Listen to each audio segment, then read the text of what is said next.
আসসালামু আলাইকুম, সকলকে স্বাগতম জানাচ্ছি আমার ইউটিউব চ্যানেল থেকে। আপনারা বিভিন্ন মুরগা পালেন, কিন্তু এই মুরগিগুলো এই রোগটা হয়, কুরাইজা রোগটা হয়, ঠিক আছে? এই রোগটা হলে কি প্রতিক্রিয়া করতে হবে, কী ওষুধ প্রয়োগ করতে হবে, সেটা আপনাদের আজকে বলবো আমি। আমার কাছে মুরগা আছে, এই যে এই মুরগিটির জন্য আপনার সিবোডেক্স এই ড্রপটা দিবেন অবশ্যই চোখের ভিতরে। আর আপনার এই ইয়েটা খাওয়াবেন কসমিক্স প্লাস, ঠিক আছে? এইটা খাওয়ালে আলহামদুলিল্লাহ আশা করি ভালো হয়ে যাবে। আর কীভাবে ডপটা দিবেন দেখেন, আমি দেখাচ্ছি আপনাদেরকে। এই যে সুন্দর করে চোখ ধরবেন, চোখটা প্রথম টিস্যু দিয়ে মুছবেন। মশার পরে আপনার সুন্দরভাবে 2 ফোঁটা এক চোখে দিবেন, আরেক চোখে 2 ফোঁটা দিবেন।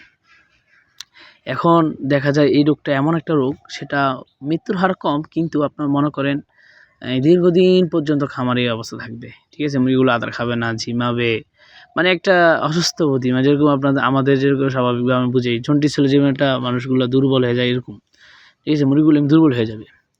আপনারা অবশ্যই বিষয়টা খেয়াল রাখবেন। এই রোগটা হলে অবশ্যই প্রতিক্রিয়া মানে চিকিৎসা নেবেন। আমার কাছে মুরগা পাওয়া যায়, মুরগি বিক্রি